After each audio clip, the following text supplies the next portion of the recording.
let's listen to John Tillman, the president of the Illinois Policy Institute. Thank you.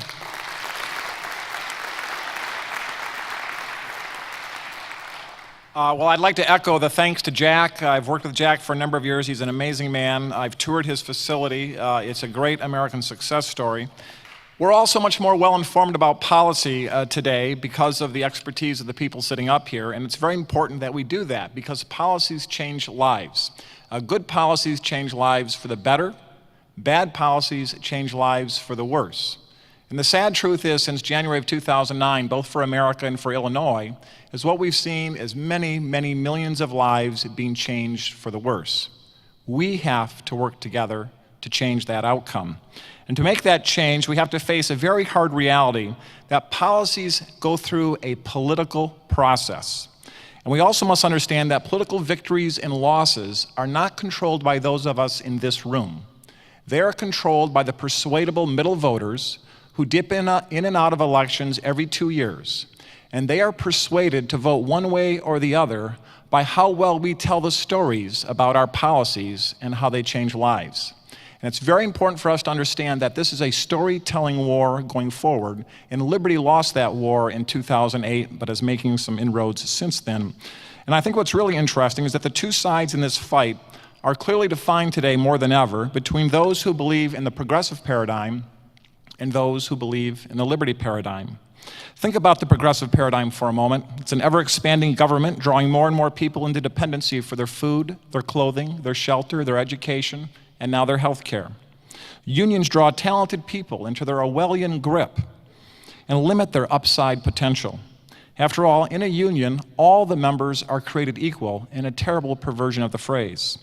The progressive paradigm creates an ever-expanding dependency class who are more and more limited by the dependency ceiling.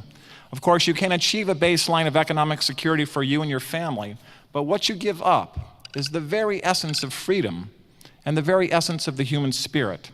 This is the progressive paradigm, where the goal is to create a dependency ceiling, locking people in below their true potential in a distorted pursuit of equality.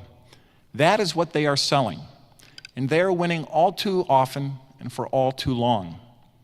We're selling the liberty paradigm, the free market paradigm. They want to empower government over people. We want to empower people to pursue their dreams and lift the human spirit. The simple truth is that the free market system and liberty principles are the greatest force for good ever created in the human sphere. I'm guessing all of you are here today because you know that's true. But clearly the world does not know this is true, or we wouldn't see liberty threatened the way it is today. You know, one of President Reagan's great stories is he always talked about that shining city on the hill. America was that shining city on a hill. You know, and that shining city on a hill is an aspirational, uplifting image. And we each fill that in with our own mind's eye when we hear that story from him.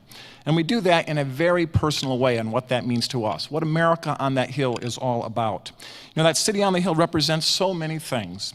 But when we focus too much on policy and not enough on the people affected by policy, then we lose sight of one of the most important things about that hill and what it represents.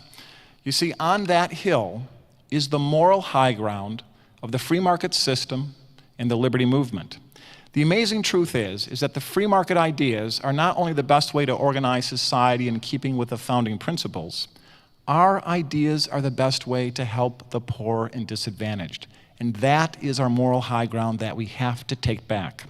Our ideas are the best way to help the poor and disadvantaged. That is the simple truth that we must tell the people that we know in our spheres of influence over and over and over again.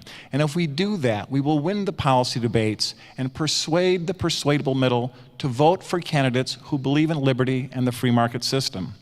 If we take these policy ideas we've discussed today and turn them into honest stories at the very point where policies intersect someone's lives, we will have the ability to change the hearts and then change the minds of those people voting. And that's how we decide elections in a more favorable turn. It's been alluded to by the panel today. We talked a lot about policy, but in the end, policy passes through that political process. You must engage in that political process from this point forward today. You're already engaged by being here, and you have to stay engaged. There's so many things we can do to tell the story about why our ideas are the better ideas than the progressive paradigm, but we often tell the wrong stories and we pick the wrong heroes. The good news is that we have an infinite number of heroes that we can tell stories about policy and how they can change lives. One way for us to do this is take an exercise for a moment and imagine who the progressives would pick as their hero, and then pick them for ourselves. Think about the minimum wage. They love to talk about how the minimum wage helps poor, disadvantaged, and minority people. Think about that video we saw of Jack Roser's life earlier and those children walking into St. Elizabeth's School. You saw those kids on that video. Remember them walking in? They were 7, 8, 9 years old. Imagine those kids when they're 17, 18, 19 years old, walking down a street on the south side of Chicago or the west side of Chicago. If we have a low minimum wage so employers can afford to bring in a new employee who's just learning how to work, developing their skills, trying to get a leg up in life, help wanted signs go out. When we raise that minimum wage to $8.25, as those kids, when they're 17 or 18 and grown up out of St. Elizabeth's, walk down that same street, when they walk by those stores, the help wanted signs are taken away because that employer can't afford $8.25 an hour. And so those kids keep walking, and they walk, and they get to the corner, and what do they find at the corner? They find a member of the gang offering them a job to be a drug runner. Is that the choice we want to make? Those kids are our heroes on why a lower minimum wage is better, not a higher minimum wage, because it changes those kids' life for the worse if you raise it. It improves their life if you lower it. Make no mistake, we absolutely must regain the moral high ground in the public policy debates.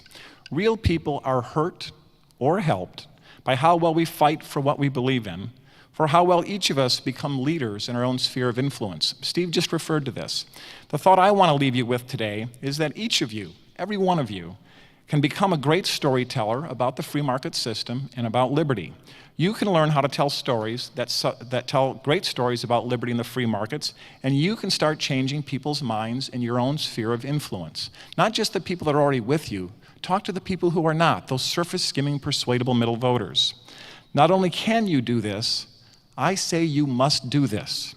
For 2012 is looming on the horizon, and the time to engage is now, which is why it's so exciting that you're in this room today on a Sunday afternoon. 2012 will be one of the most consequential elections of our time. Your engagement, or your lack of engagement, truly matters to change lives. Will Illinois and America choose the progressive paradigm we currently are suffering through, or will we seize the moment and seize the future by choosing the free market liberty paradigm, where we empower people instead of empowering government over people? The answer to that question lies in part with you. Will you join the fight? I hope so. Because we know a simple truth too, and that is that when liberty prevails, prosperity surely follows. And not just prosperity of the material kind, though that is certainly good and necessary, but prosperity of the human spirit. That is what America has always been about, and that is what we are fighting for. So let's leave here today. Let's learn how to tell the world the greatest stories ever told about the benefits of the free market system and America's promise of liberty. And if we do that, we will win those fights by putting better people in office who will change the laws of this land and change people's lives for the better. Thank you so much for coming out. Thank you for our panel, and thanks so much for hosting us here at the university. Thank you.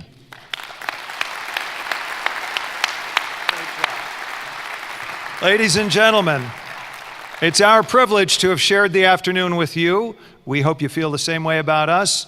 Thank you very much for coming. Come on up and chat with members of the panel if you wish, but be sure to drive safely through the rain. Thanks so much. We are adjourned.